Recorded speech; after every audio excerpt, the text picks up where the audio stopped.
تو اب یہ لوگ کہتے ہیں ہمارے پیغمبر تھے سلیمان علیہ السلام، داؤد علیہ السلام. تھوڑا سی تاریخ بتا دیتا ہوں نا، پتہ ہی ہوگا لیکن نئے لوگ بھی آتے ہیں. ابراہیم علیہ السلام سے اصل میں تو تاریخ شروع ہوتی ہے نا، جو پیغمبروں کی جو ہمیں ملتی ہے. ویسے تو اس سے پہلے بھی پیغمبر آئے ہیں، لیکن جو دنیا میں زندہ قومیں ہیں ان کی ہسٹری کہاں سے ملتی ہے ہمیں؟ ابراہیم علیہ السلام. اس سے پہلے کی ہمیں ویسے کتابوں میں تو تھوڑا بہت تذکرہ مل جائے گا. من حیث القوم کوئی قوم نہیں ہمیں نظر آتی اب، کیونکہ وہ مذہب سارے یہودیت میں پہلے چلے گئے، اس کے بعد عیسائیت میں، اس کے بعد اسلام میں. تو ابراہیم علیہ السلام کا زمانہ آج سے تقریباً لگ بھگ 4000 سال پرانا زمانہ ہے. اوپر نیچے ہو سکتا ہے، کوئی پوری کیلکولیشن کسی کی نہیں ہے. تقریباً کتنا ہے؟ 4000 سال پرانا زمانہ. انبیاء آتے رہے تھے آدم علیہ السلام کے. اچھا آدم علیہ السلام اور ابراہیم علیہ السلام میں کتنا ہے یہ نہیں پتا. اس میں اندازے لگائے جاتے ہیں کہ ہم سے آدم علیہ السلام کا زمانہ 10,000 سال پرانا ہے ہم سے، لیکن یہ کچھ بھی اس میں کوئی رائے نہیں قائم کی جا سکتی، کیونکہ کوئی تاریخ لکھنے والا تو تھا نہیں. وہ زمانے دنیا میں ختم ہو گئی ہیں. اب تو کوئی پرانی لاش ملتی ہے تو سائنسدان تحقیق کرتے ہیں کہ قبل مسیح ہے کہ بعد مسیح ہے. قاف میم لکھا ہوتا ہے نا، اب تو وہ بھی لکھنا چھوڑ دیا لوگوں نے. تو وہ اس سے پہلے کی بڑی بڑی تاریخیں. بہرحال تو ابراہیم علیہ السلام وہ نبی ہیں جن کو اللہ تعالیٰ نے بہت زیادہ نوازا تھا، کیونکہ بت پرست قوم کے خلاف کھڑے ہو گئے تھے. اور پھر ابراہیم علیہ السلام سے اللہ نے وعدہ کیا تھا کہ آپ کی اولاد میں ہم نبوت کو جاری کریں گے. میں کافی لمبی پہلے بتا چکا ہوں، بہت شارٹ کروں گا تاکہ آج ہمارا یہ ٹاپک نہ رہ جائے. تو ابراہیم علیہ السلام کی اولاد میں حضرت اسحاق علیہ السلام پیدا ہوئے. دوسری زوجہ سے اسماعیل علیہ السلام پیدا ہوئے، اور اسحاق علیہ السلام کی اولاد سے پھر 2 زوجہ تھیں، حضرت سارہ اور حضرت ہاجرہ. تو حضرت ہاجرہ سے نبی صلی اللہ علیہ وسلم پیدا ہوئے 2000 سال کے بعد ان کی نسل میں. یعنی ایک ہی پیغمبر پیدا ہوئے حضرت ہاجرہ سے، جو محمد صلی اللہ علیہ وسلم تھے، اور مکہ میں جو ان کی اولاد ٹھہر گئی تھی. اور ادھر جو شام، آپ نا میپ کو پڑھا کریں، میپ کے بغیر بہت سارے قرآن کے واقعات سمجھ میں نہیں آتے. تو مجھے بھی میپ پڑھنے سے سمجھ میں نہیں آتے تھے. جب ٹریولنگ کی ہے تو ملک بیٹھنا دماغ میں شروع ہے، کون سا کنٹری کدھر کو ہے. بہت سی چیزیں پڑھنے سے نہیں آتی، ٹریولنگ سے آتی ہیں.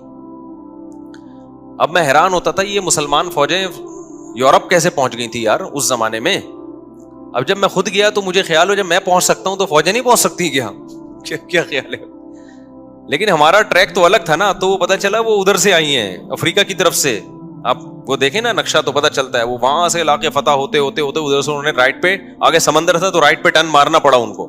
رائٹ پہ ٹرن مارا، اٹلی میں گھسے، اٹلی سے آگے پھر جرمنی تھا، فرانس پہ آگے رک گئے تھے، ورنہ فرانس گیا تھا ہاتھ سے. تو وہ پھر آپس میں ہی بغاوت ہو گئی، آپس میں ہی لڑ پڑے تھے، ورنہ یورپ پہ مسلمانوں کا قبضہ ہو چکا ہوتا.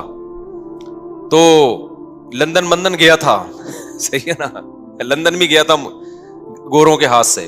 لیکن ہوا یہ کہ آپس میں پھٹا ہو گیا تھا، بغاوت ہو گئی، لڑائیاں ہو گئی 2 کمانڈروں کی. تو یورپ کو پھر چھوڑ دیا. پھر آپس میں الحمدللہ ایسا لڑے، آج تک کیا ہو رہا ہے، اللہ کے فضل سے لڑ رہے ہیں الحمدللہ. ہر سطح پہ لڑ رہے ہیں اللہ تعالیٰ.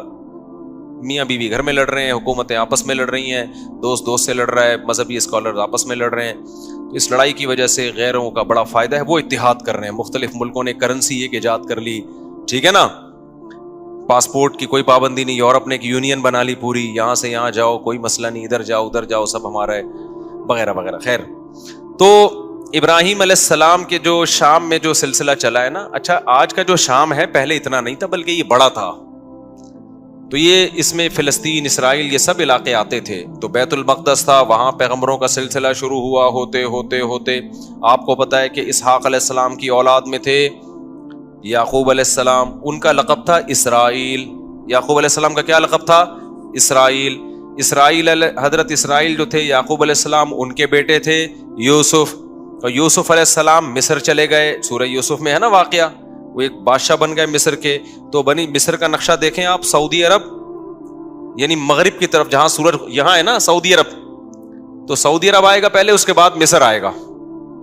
اور رائٹ سائڈ پہ ٹرن ماریں گے تو کیا آئے گا؟ اسرائیل آئے گا، فلسطین آئے گا. تو ایسا نہ ہو نکل جائیں یہاں پہ گدھے پہ بیٹھ کے، ایسے نہیں جہاز سے ٹرن مارنا پڑے گا آپ کو. تو مصر میں جو ہے نا یوسف علیہ السلام وہاں کی حکومت ان کے ہاتھ میں آئی. مصر بڑا زبردست ملک تھا, ایک بڑی تہذیب, مصر کی تہذیب بہت پرانی ہے اور بڑے اسٹیبل لوگ تھے. تو وہاں پر یوسف علیہ السلام کی حکومت قائم ہو گئی.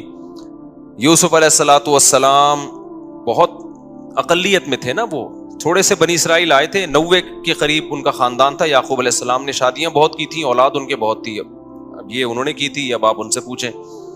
تو یعقوب علیہ السلام کی اولاد میں برکت بہت ہوئی ہے. اس غم میں بھی انہوں نے شادی کی ہے جب یوسف علیہ السلام بچھڑ گئے تھے, اس دوران بھی انہوں نے نکاح کیا ہے. تو یہ ان لوگوں کے مسئلے نہیں تھے, یہ ہمارے مسئلے ہیں کہ ایکچولی کر کے نا وہ کہتے بھائی غم بھی ساتھ ساتھ جھیلتے رہو اور شادیاں بھی ہوتی رہیں گی, بچے بھی ہوتے رہیں گے, قحط بھی پڑا, اولاد پھر بھی ہوتی رہی. سمجھتے ہو؟ تو یہاں تک کہ جب یوسف علیہ السلام یعقوب علیہ السلام مصر گئے ہیں نا, جب پتہ چلا بیٹا بادشاہ بن گیا ہے, تو مولانا عبد الماجد دریا آبادی بڑے عالم گزرے ہندوستان میں جو دنیاوی علوم کے بھی بڑے ماہر تھے. انہوں نے اپنی تفسیر میں لکھا ہے, وہ خود یعقوب علیہ السلام کی اولاد میں بھی انہوں نے اپنا پورا نسب بھی بیان کیا ہے کہ ہمارا نسب اتنی پشتوں میں جا کے یعقوب علیہ السلام سے ملتا ہے. تو انہوں نے یہ لکھا ہے, جو بھی ان کی تحقیق ہوگی, وہ تورات انجیل کے بھی بڑے عالم تھے جو مولانا عبد الماجد دریا آبادی ہے نا, انگلش بھی بڑی اچھی تھی. مولانا شلوی تھانوی رحمۃ اللہ علیہ سے غالباً بیت بھی تھے, وہ بیت تھے, تبھی وہ جگہ جگہ شیخ اور مرشد تھانوی کا لفظ استعمال کرتے ہیں. تو دنیاوی دینی دونوں علوم کے بڑے ماہر تھے, بڑی ریسرچ. انہوں نے لکھا ہے کہ 90 افراد تھے یعقوب علیہ السلام کی, صرف بیٹے, بیٹیاں, بہویں, داماد, یہ ملا کے ٹوٹل کتنے تھے؟ 90. ان کے اکلوتے سربراہ تھے. تو یہ 90 افراد ہجرت کر کے گئے ہیں کہاں؟ مصر کی طرف. یہ سارے بنی اسرائیل تھے. سمجھتے ہو گے نہیں سمجھتے؟ جب یہ وہاں گئے ہیں تو اللہ نے ان کو حکومت دی, لیکن تھے منورٹی میں, اقلیت میں تھے. حکومت تو آ گئی, مصر کی خدمت بہت کی, لوگوں میں ان کی عزت, لیکن ظاہر ہے جب آپ اقلیت میں ہوتے ہیں تو آہستہ آہستہ کمزور ہونا شروع ہو جاتے ہیں. غیر قوموں میں حسد ہوتا ہے کہ یہ دوسرے ملک سے آئے ہوئے ہم پہ کیوں حکومت کر رہے ہیں, یہ ادھر سے آئے ہوئے لوگ. اچھا تہذیب ان کی اچھی تھی, مصریوں کو تو غیر مسلم تھے نا, بت پرست تھے وہ, تو بت پرستوں کی ان کے مقابلے میں کیا تہذیب ہوگی؟ پلہ کس کا بھاری تھا؟ تہذیب کے لحاظ سے ان کا بھاری تھا, لیکن اکثریت میں وہ تھے. تو پھر یہ تھوڑا تھوڑا دین سے دور ہونا بھی شروع ہو گئے. جب دین سے بھی دور ہو رہے ہیں, آپ اقلیت میں بھی ہیں, تو آہستہ آہستہ دوبارہ مصریوں کا غلبہ ہونا شروع, اور قوم پرستی کا نعرہ لگایا گیا. یہ بنی اسرائیلی ہیں, ہم قبطی ہیں, یہ غیر ہیں, یہ حالانکہ بھائی غیر ہیں, لیکن انہیں تمہیں بنایا کتنا ہے؟ تمہارے ملک کو قحط سے بچایا ان لوگوں نے, تمہیں تہذیب سکھائی, تمہیں ایمان دیا نا. یہ قوم پرستی انتہائی غلیظ اور بدبودار نعرہ ہے. کتا گلی میں ایک دوسرے کتے کو برداشت نہیں کرتا, بلی برداشت کر لے گی. بلی تھوڑی سی غیرت مند ہوتی ہے, کتا جو ہے نا اتنا وفادار ہو کے بھی ہے کتا ہی. وہ اسلام یہ نہیں کہتا کہ یہ اتنا وفادار ہے تو اب اس کو کتا مت کہو, کہنا کیا پڑے گا اس کو؟ کتا ہی کہنا پڑے گا. وجہ اس کی ہے کہ اس میں کچھ بہت بری خصلتیں بھی ہیں. آگے وہ ابھی میں خصلتوں پر بیان پہلے کر چکا ہوں, ابھی میں نہیں جاؤں گا اس کی طرف. تو خیر, اب کیا مسئلہ ہے؟ تو بنی اسرائیل جب یہاں گئے ہیں, آہستہ آہستہ آہستہ حکومت ان کے ہاتھ سے نکلنا شروع, اور گناہوں میں بھی جانا شروع ہو گئے. جائز ہے, جب حکومت میں آتے ہیں تو عیش و عشرت بھی بڑھتا ہے. بالآخر فرعون, اس زمانے میں مصر کا جو بھی بادشاہ اس کو فرعون ہی کہا جاتا تھا, تو وہ والا فرعون جس کا قرآن میں تذکرہ ہے وہ ان پر بالآخر غالب آ گیا, اور وہ ویسے ہی تحریکیں چلنا شروع ہو گئیں جیسے مودی صاحب کی تحریکیں ہیں. یہ اقلیت میں ان کو مارو, ان کو پیٹو, ان کو یوں کرو, ان کو یوں کرو, جو ہندوستان میں مسلمان بیچاروں کے ساتھ ہو رہا ہے اس وقت. تو ظلم شروع ہوا فرعون کا, اور قرآن کہتا ہے کہ ایسا سخت ظلم بنی اسرائیل کے اوپر کہ یقتل ابناءہم ویستحیی نساءہم, مردوں کو قتل کر دیا جاتا تھا, عورتوں کو چھوڑ دیا جاتا تھا, تاکہ ہم ان سے اپنی نسل ان سے پیدا ہو ہماری, یا ان کو ہم لونڈی بنائیں, غلام بنائیں. تو فرعون کو کہیں خواب آیا کہ میری, وہ نجومیوں نے نہیں بتایا تھا, نجومی جھوٹ بولتے ہیں, نجومیوں کو کچھ بھی نہیں پتا ہوتا, تو زیادہ راجع بات اس میں یہی کہ خواب آیا تھا فرعون کو. اس کو خواب آیا, یا کسی نے ماہرین نے پیش گوئی کی ہوگی کہ لگتا ہے کہ یہ قوم میں لیڈر کی صلاحیت ہے, انہی کا کوئی شخص اٹھ کے تمہارا تختہ الٹے گا, جو تم اتنا ظلم کر رہے ہو نا. تو فرعون نے کیا کیا, ظلم کم کرنے کے بجائے بڑھا دیا. تو اب قرآن میں اس کا تذکرہ اللہ تعالیٰ نے سورہ قصص میں ذکر کیا ہے, وہ میں انشاءاللہ بعد میں, یہ 21ویں رات سے جو ہے نا, جب دوسرے لوگ بھی آ جائیں, اعتکاف والوں کی تعداد بڑھ جاتی ہے, تو کچھ مضامین ان کے لیے رکھے ہوئے. تو بالآخر موسیٰ کلیم اللہ پیدا ہوئے اور اللہ نے موسیٰ علیہ السلام کو فرعون کے محل میں بلایا، اور پھر موسیٰ علیہ السلام کو نبوت ملی، اور پھر بالآخر فرعون کو اللہ تعالیٰ نے دریا میں غرق کر دیا، اور فرعونی کیا ہو گئے، ایک بھی بندہ نہیں بچا، سارے ہی مار دیے اللہ تعالیٰ نے، ٹھیک، جتنے بھی تھے۔ بنی اسرائیل کو نجات ملی، اور قرآن ان کی تعریف کرتا ہے بما صبروا، اس لیے کہ بنی اسرائیل نے موسیٰ کا ساتھ دیا تھا اور صبر کیا تھا انہوں نے، لیکن تھے بہرحال نالائق، صبر بھی کرتے تھے، تکلیفیں بھی دیتے تھے۔ پھر بنی اسرائیل کو حکم ہوا کہ اب تو تمہارا اصل وطن ہے فلسطین، ارض شام، وہاں تم موسیٰ علیہ السلام کی قیادت میں اب جہاد کرو۔ یہ تو اللہ نے فرعون کو خود ہی ٹھکانے لگا دیا، اب ہر جگہ اللہ خود سے کام نہیں کرے گا، کچھ تم کو بھی تلوار اٹھا کے کرنا پڑے گا۔ یہاں تو ویسے بھی ان کے پاس طاقت ہی نہیں تھی، منورٹی میں تھے نا، کیا لڑتے یہ۔ تو بنی اسرائیل نے کہہ دیا ہم نہیں جائیں گے، اذهب انت وربک فقاتلا، کیونکہ غلامی میں اتنا عرصہ گزار چکے تھے کہ ذہن کیا بن گیا تھا، غلاموں۔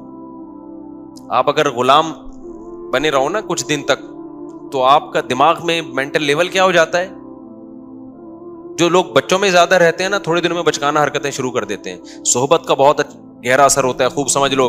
اگر آپ پڑھے لکھے لوگوں میں بیٹھو گے تو آپ کیا بن جاؤ گے، سنجیدہ، سیریس ہو جاؤ گے۔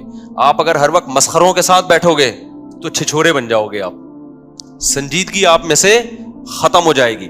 آپ علماء، بزرگوں، صلحاء کے ساتھ بیٹھو گے، اللہ کی محبت آپ کے اندر پیدا ہو جائے گی۔ دنیا پرستوں میں ہر وقت بیٹھو گے جو ہر وقت مال و دولت